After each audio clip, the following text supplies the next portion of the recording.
Hello everyone, this is your revision video for PT2, Chapter 2, History.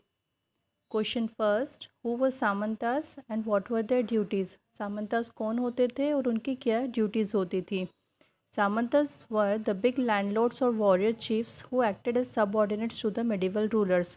Samantas कौन होते थे? Landlords होते थे या warrior chiefs होते थे, जो उनकी सेना होती थी, उनके चीफ या फिर बिग लैंडलॉर्ड्स जिनके पास बहुत बड़ी ज़मीन का टुकड़ा होता था. They had to bring gift for rulers, attend the court regularly and provide them with military support whenever required. वो लोग रूलर्स के लिए गिफ्ट लेके जाते थे, उनके जो कोर्ट होती थी, सभा होती थी, उसे अटेंड करते थे, और जब किंग को या रूलर को जब मिलिट्री सपोर्ट की नीड होती थी तो वो उस समय मिलिट्री सपोर्ट भी देते थे. सामंतास का बेस्ट एग्जाम्पल है, you saw the movie Baahubali 2. आप लोगों ने बाहुबली 2 मूवी देखी है. उसमें जो देवसेना के फादर रहते हैं वो सामंताज रहते हैं. ओके, जो किंग होते हैं वो तो बाहुबली की फैमिली होती है, वो लोग रूल करते हैं. तो सामंताज वो देवसेना के फादर होते हैं, जो जिनका एक अलग से लैंडलॉर्ड होते हैं, वो जिनके पास ज़मीन होती है, वो वहाँ की टेक केयर करते हैं. Who were the kingdom of Rashtrakutas, Gurjara Pratiharas and Palas established? जो Rashtrakuta, Gurjara Pratihara and Pala kingdom establish हुए तो वो कैसे हुए? First one is the Rashtrakutas. The Rashtrakutas were subordinates to the Chalukya rulers of Karnataka. Rashtrakutas कौन थे? जो चालुक्य रूलर्स थे उनके सब ऑर्डिनेट थे कर्नाटक में. A Rashtrakuta chief named Danti Durga defeated his Chalukya overlord and established his independent kingdom in the Deccan. जो Rashtrakuta chief थे जिनका नाम था दंती दुर्गा, इन्होंने चालुक्य के जो रूलर थे, किंग थे, उन्हें डिफीट किया और अपना एक न्यू इंडिपेंडेंट किंगडम सेटअप कर लिया डेक्कन में. Thereafter Dantidurga, who was non Kshatriya by birth, performed Hiranyagarbha mahadan with the help of Brahmans and founded the Rashtrakuta dynasty. पहले क्या होता था, जो लोग बाय बर्थ क्षत्रिय होते थे सिर्फ वही लोग रूल करते थे. सो ये जो दंती दुर्गा थे ये नॉन क्षत्रिय थे. तो जो नॉन क्षत्रिय होते थे उन्हें एक रिचुअल या एक पूजा कह सकते वो करनी पड़ती थी, जिसका नाम था हिरण्यगर्भ महादान. ये ब्राह्मण की हेल्प से की जाती थी और इसे करने के बाद ऐसा कहा जाता था कि हाँ वो अब बाय बर्थ क्षत्रिय हो गए हैं, फिर वो लोग अपना किंगडम इस्टेब्लिश कर सकते थे. Next, Gurjar Pratiharas. A powerful Brahmin named Harichandra used his military skills and established the Gurjar Pratihara dynasty in modern Rajasthan. ये गुर्जर प्रतिहारा में जो एक पावरफुल ब्राह्मण थे जिनका नेम था हरिचंद्र, इन्होंने अपने मिलिट्री स्किल्स से अपनी एक अलग डायनेस्टी इस्टेब्लिश कर ली राजस्थान में. Next, the Palas. Gopala established the Pala dynasty when he was elected a ruler by chieftains of Bengal and Bihar after the Goda ruler Shashank died without a successor. ये जो गोपाला थे इन्होंने पाला dynasty established की. इन्हें as a ruler elect किया गया किसके थ्रू? बंगाल और बिहार के जो चिफ्टन्स थे उन्होंने इन्हें इलेक्ट किया जब गोदा रूलर जो थे शशांक, उनकी डेथ के बाद. Next, why was Hiranyagarbha mahadan performed? ये जो पूजा होती थी हिरण्यगर्भ महादन, ये क्यों परफॉर्म की जाती थी? Traditionally the rulers were Kshatriya by birth. Traditionally क्या होता था, पास्ट में जो रूलर्स होते थे वो बाय बर्थ क्षत्रिय होते थे. Those who had won a big area and were non Kshatriya by birth performed Hiranyagarbha mahadan with the help of Brahmans to gain acceptance as a ruler. So जो नॉन क्षत्रिय होते थे उसके बाद भी अगर वो लोग कोई बिग एरिया को जीत लेते थे तो फिर उन्हें ये पूजा परफॉर्म करनी पड़ती थी, हिरण्यगर्भ महादान. तो उन्हें एज अ रूलर एक्सेप्ट कर लिया जाता था. After performing the ritual they were considered to be born again as Kshatriyas. ठीक है, ये रिचुअल परफॉर्म करने के बाद ऐसा कहा जाता था कि अब वो बाय बर्थ क्षत्रिय हो गए. Next question, describe the position of the kings in medieval India. Medieval India में किंग्स की क्या पोजीशन होती थी वो डिस्क्राइब करना है. In medieval India the kings held the supreme power in the kingdom.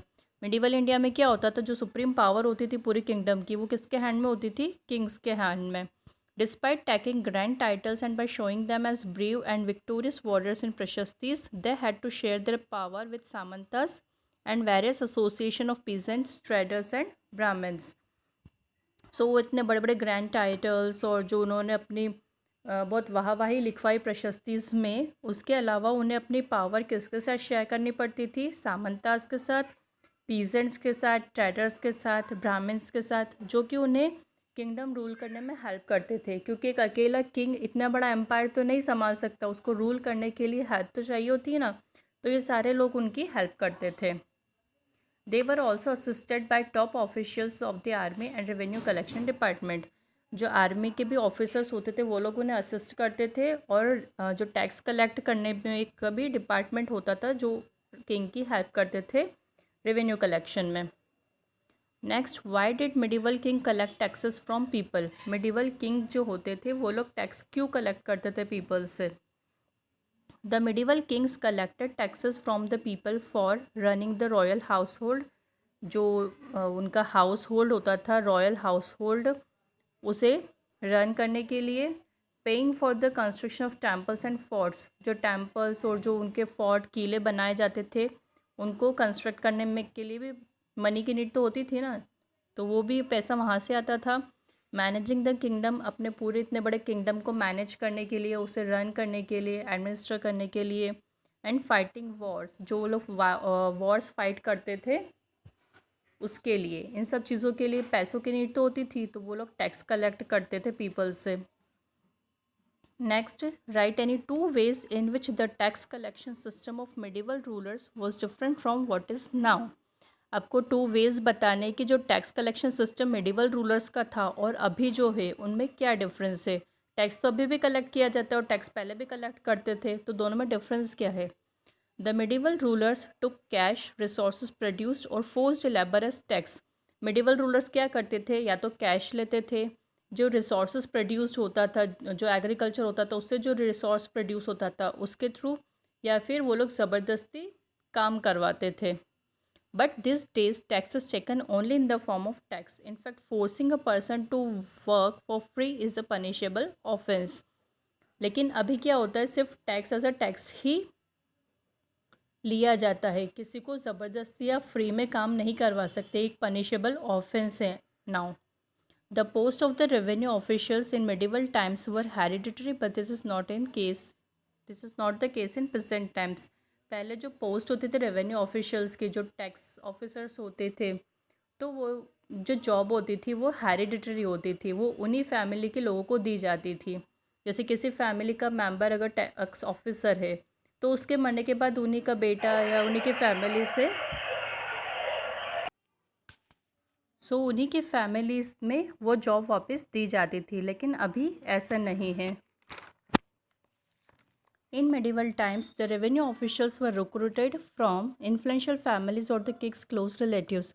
medieval time में क्या होता था, जो रेवेन्यू ऑफिशियल्स होते थे वो जॉब किसको दी जाती, जो इन्फ्लुएंशियल फैमिलीज होती थी, जो बिग लैंडलॉर्ड्स होते थे या जो बहुत रिच होते थे उन्हें, या किंग के जो रिलेटिव्स होते थे उन्हें दी जाती थी। But now the merit of a candidate is the only criteria to recruit him as a revenue official. But अभी क्या होता है, आपको कोई भी गवर्नमेंट जॉब करनी है, गवर्नमेंट ऑफिसर बनना है, तो उसके लिए एग्ज़ाम देना कंपलसरी है, उसमें मेरिट बेसिस पे कैंडिडेट चूज़ किया जाता है। Next, how was vetti different from kadamai? Vetti kadamai से कैसे डिफरेंट था? Vetti was a tax taken in the form of forced labour by peasants. Vetti जो टैक्स होता था वो किसके फॉर्म में लिया जाता था? फोर्स्ड लेबर के फॉर्म में। जो पीजेंट्स होते थे उन्हें ज़बरदस्ती काम करवाया जाता था। But kadamai formed a part of farm produce as a tax. But kadamai जो होता था वो कौन सा टैक्स होता था? फार्म प्रोड्यूस, जो एग्रीकल्चर से जो रिसोर्सेज डेवलप होते थे उसके थ्रू टैक्स लिया जाता था। Next, how can you say that Rajatarangini by Kalhana is an ideal and impartial work of history? जो ये कल्हाना पोइट थे, इन्होंने जो राज तरंगी पोइट्री बनाई तो वो कैसे इम्पार्शियल वर्क था उनका? Rajatarangini by Kalhana is an ideal and impartial work of history because it is written after referring to many historical sources such as inscriptions, documents and the first hand accounts. इन्होंने जो ये उनके लिखा है पूरा उनके बारे में, तो उन्होंने बहुत सारे historical sources like inscriptions use किए, डॉक्यूमेंट्स यूज़ किए, फर्स्ट हैंड अकाउंट्स यूज़ किए। उन्होंने पूरी रिसर्च की उसके ऊपर, उसके बाद उन्होंने उनके बारे में लिखा। Instead of just praising the ruler, it analyses the policies of rulers of Kashmir critically and thereafter gives an impartial account of past events. उन्होंने सिर्फ उसमें रूलर्स के लिए बारे में सिर्फ अच्छा ही नहीं लिखा, बल्कि जो कश्मीर के जो रूलर्स थे उनकी पॉलिसीज़ को भी उन्होंने एनालाइज किया, उसे क्रिटिसाइज़ भी किया, इसलिए वो उनका इम्पार्शियल वर्क था। जबकि जो प्रशस्तिज होती थी उसमें क्या होता था, राजा अपने हिसाब से कुछ भी लिखवा देते थे, हमें नहीं पता कि वो सच होता था या नहीं होता था, उसमें सिर्फ उनकी प्रशंसा ही की जाती थी प्रशस्ति में। लेकिन इन्होंने जो ये राज तरंगिणी लिखी, तो इन्होंने उसमें रूलर्स के बारे में सब कुछ लिखा। Next, what is known as tripartite struggle in the medieval history of India. ये ट्राईपार्टाइट स्ट्रगल क्या था? The conflict between Gurjara Pratiharas, the Rashtrakutas and Palas from 8th to 10th century to gain control over Kannauj is known as tripartite struggle in medieval history of India. Tri means 3, इसमें 3 kingdom involve थे, इसलिए इस struggle का नाम रखा tripartite. तो कौन कौन से थे? गुर्जर प्रतिहारास, राष्ट्रकूटास एंड पालास। इन लोगों ने कन्नौज के ऊपर कंट्रोल करने के लिए फाइट किया। What tells us that Sultan Mahmud of Ghazni was interested in knowing about the people of Indian subcontinent? किससे हमें पता चलता है कि जो सुल्तान महमूद ऑफ गज़नी आए थे, ये इंडिया के या इंडियन सब कॉन्टिनेंट के पीपल्स के बारे में जानने में इंटरेस्टेड थे।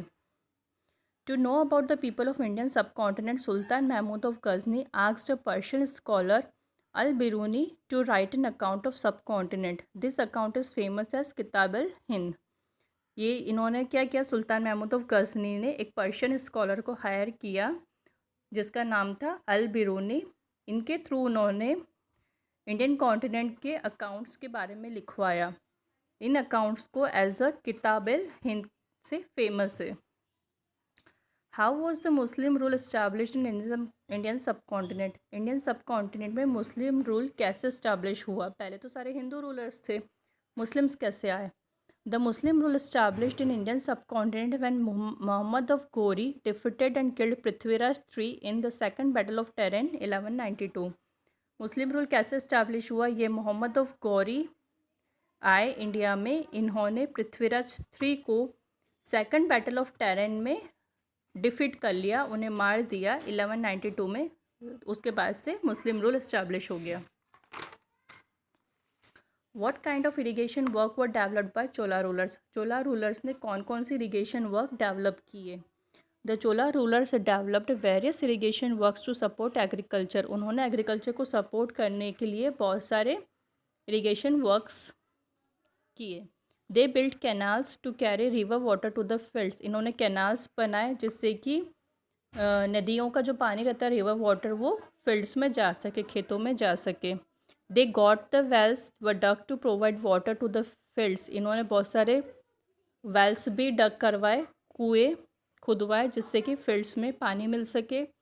दे constructed tanks to collect rain water for irrigation. इन्होंने टैंक्स भी कंस्ट्रक्ट करवाए जहाँ पर रेन वाटर को स्टोर करके रखते थे इरीगेशन के लिए।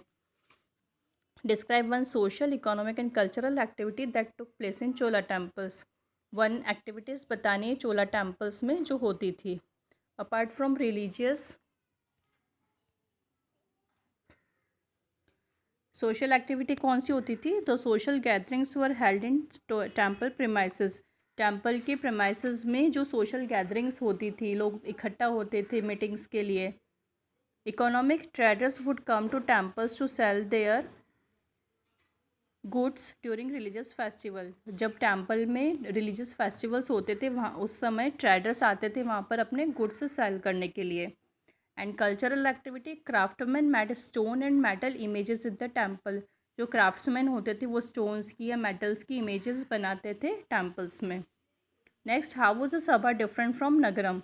सभा और नगरम में क्या डिफरेंस है? सभा was an assembly of important ब्राह्मण लैंड होल्डर्स हु मैनेज ब्रह्मदेय। सभा क्या होती थी? जो ब्राह्मण लैंड होल्डर्स होते थे उनकी असेंबली होती थी। और नगरम जो होता था was an assembly of association of traders. जो ट्रेडर्स होते थे, जो बिजनेस करते थे, उनकी असेंबली होती थी उसे बोलते नगरम, जो कि एडमिनिस्ट्रेटिव फंक्शंस परफॉर्म करते थे। Next, write any 3 qualifications needed to become the member of a sabha, which of this tell you that economic inequality was prevalent in Chola society. Any 3 qualifications जो सभा का मेंबर बनने के लिए ज़रूरी होती थी, और कौन सी इकोनॉमिक इनइक्वालिटी हमें चोला सोसाइटी में दिखाई देती है। Anyone who wanted to the member of a sabha should own land from which revenue was collected. पहला तो उनके पास अपनी खुद की ज़मीन होनी चाहिए, फिर लीगल लैंड पे हाउस बना हुआ होना चाहिए, and have knowledge of Vedas, उन्हें वेद का नॉलेज होना चाहिए। ये 3 एक्टिविटीज़ हैं या क्वालिफिकेशंस है जो कि सभा का मेंबर बनने के लिए ज़रूरी होती थी। And the criteria to be the owner of land and a house tells us that economic inequality was prevalent in Chola society. ये जो उन्होंने क्राइटेरिया दिया था चोला सोसाइटी के में कि उनके पास अपना खुद का घर होना चाहिए या उनके पास खुद की ज़मीन होनी चाहिए, ये बताता है कि उस समय इकोनॉमिक इनइक्वालिटी बहुत ज़्यादा थी।